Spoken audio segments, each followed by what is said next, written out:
Jaya TV நேயர்களுக்கும் வணக்கம். நான் ஷப்தீனா. சுவையும் ஆரோக்கியம் நிறைந்த கமமும் சமையல்ல இன்னைக்கு நம்ம பார்க்குற ரெசிபி பார்த்தீங்கன்னா, வெள்ளரிக்காய் தேங்காய் பால்.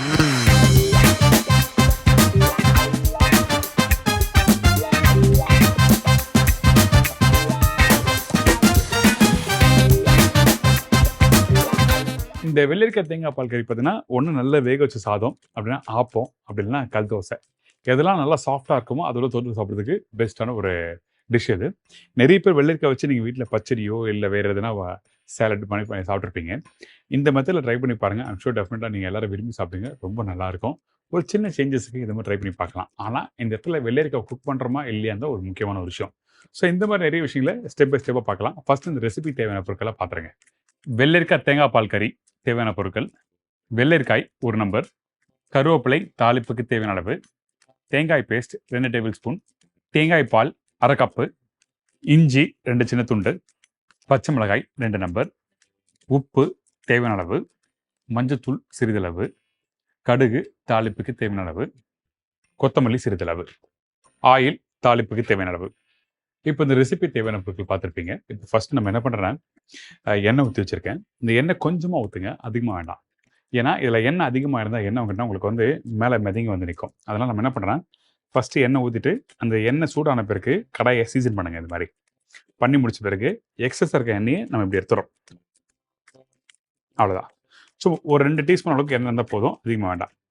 ஓகே, சும்மா கொஞ்சமாக இருந்தால் போதும் அந்த தாளிப்புக்காக. சரிங்களா?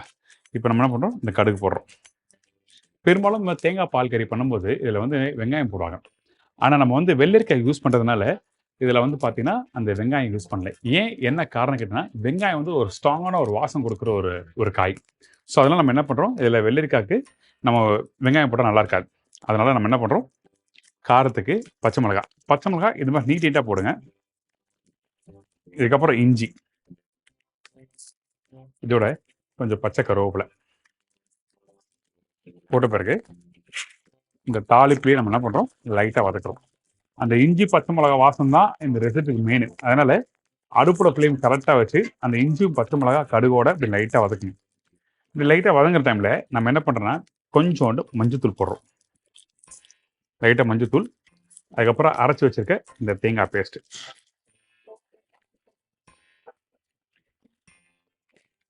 இந்த தேங்காய் பேஸ்ட் போட்ட பிறகு இப்போ நம்ம குக் பண்ணுறோம். இன்னும் கொஞ்சம் கூட போடலாம். குவான்டிட்டி இன்க்ரீஸ் பண்ணோம் உங்களுக்கு வேணுச்சுன்னா அப்போ அந்த டைமில் தேங்காய் பேஸ்ட்டு. இந்த தேங்காய் பேஸ்ட் எதுக்காக நம்ம போடுறோங்கன்னா, அந்த தேங்காய் குக் பண்ணி முடிச்ச பிறகு தேங்காய் பால் ஆட் பண்ணும்போது உங்களுக்கு அந்த திக்னஸ் கொடுக்கறதுக்கு வந்து தேங்காய் பேஸ்ட்டு, அந்த குவான்டிட்டி இன்க்ரீஸ் பண்ணுறதுக்கு வந்து தேங்காய் பால். இதுதான் விஷயம். ஸோ இப்போ இந்த மாதிரி போட்ட பிறகு இந்த தேங்காயோட பச்சை வாசனை போன பிறகு நம்ம என்ன பண்ணுறோம்னா, இந்த இடத்துல வெள்ளரிக்காய் யூஸ் பண்ண போகிறோம்.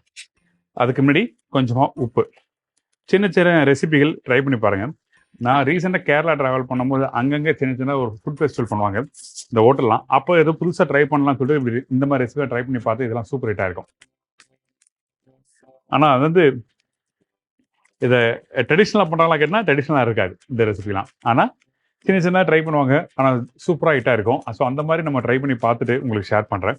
இப்போ நம்ம என்ன பண்ணுறோம், இந்த தேங்காவோட இந்த வெள்ளரிக்காவை போட்டு மிக்ஸ் பண்ணுறோம். அடுப்பும் ஆஃப் பண்ணிடுறேன். நீங்கள் இந்த வெள்ளரிக்காய் வந்து வேக வைக்க வேண்டியதில்லை. ஏன்னா நீங்கள் வெள்ளரிக்காய் சாப்பிடும்போது முழுசாக அப்படியே தெரிஞ்சால் தான் நல்லாயிருக்கும். இந்த தேங்காய் நம்ம ஏற்கனவே போட்டுற தேங்காவும் இந்த வெள்ளரிக்காவும் டுகெதராக நல்லா மிக்ஸ் பண்ணுறீங்க. இப்போ இந்த இடத்துல என்ன ஆகுனா, நம்ம போட்டிருக்க அந்த பச்சை மிளகாய் காரத்துக்கும் அந்த இஞ்சியோட வாசம் இது எல்லாமே வந்து நல்லா மிக்ஸ் ஆகிருக்கும். அதுக்கப்புறம் ஒரு 2 நிமிஷம் சூடு ஆற விடுங்க. சூடு ஆறின பிறகு நம்ம கிட்ட இந்த தேங்காய் பால், இந்த ஃப்ரெஷ் தேங்காய் பால் அப்படியே இதில் யூஸ் பண்ணுறோம். அவ்வளோதான். தேங்காய் பாலை அப்படியே குடிக்கலாம், ஒன்றும் தவறு எதுவுமே இல்லை. ஆனால் தேங்காய் பாலை போட்டு நீங்கள் குக் பண்ண வேண்டியதில்லை. நீங்கள் வீட்டில் எப்போல்லாம் வந்து இந்த மாதிரி ப்ரிப்பரேஷன் பண்ணீங்களோ இப்படி ரெடி பண்ண உடனே எடுத்து நீங்கள் சாப்பிடணும். ரெடி பண்ணிவிட்டு ஈவினிங் 5 மணிக்காக சாப்பிட்லாம், 6 மணிக்காக சாப்பிட்லாம், சீக்கிரமாக கெட்டு போயிடும். இந்த டிஷ்ஷோட பக்குவம் அதான். இப்போ ரெடி ஆகிடுச்சு, அவ்வளோதான். ஆஹா, சூப்பர். இது நீங்கள் வீட்டில் ரெடி பண்ணிவிட்டு ஒரு சின்ன ஸ்பூன் எடுத்து சூப் மாதிரி சாப்பிட்டு பாருங்களேன். தேங்காய் பால் அந்த இஞ்சோட அந்த டேஸ்ட்டும் அந்த பச்சை மிளகாய் காரமும் சேர்த்து சாப்பிடும், ரொம்ப சூப்பராக இருக்கும். ரெடி ஆகிடுச்சு. இதை அப்படியே எடுத்து சர்வ் பண்ணுறேன்.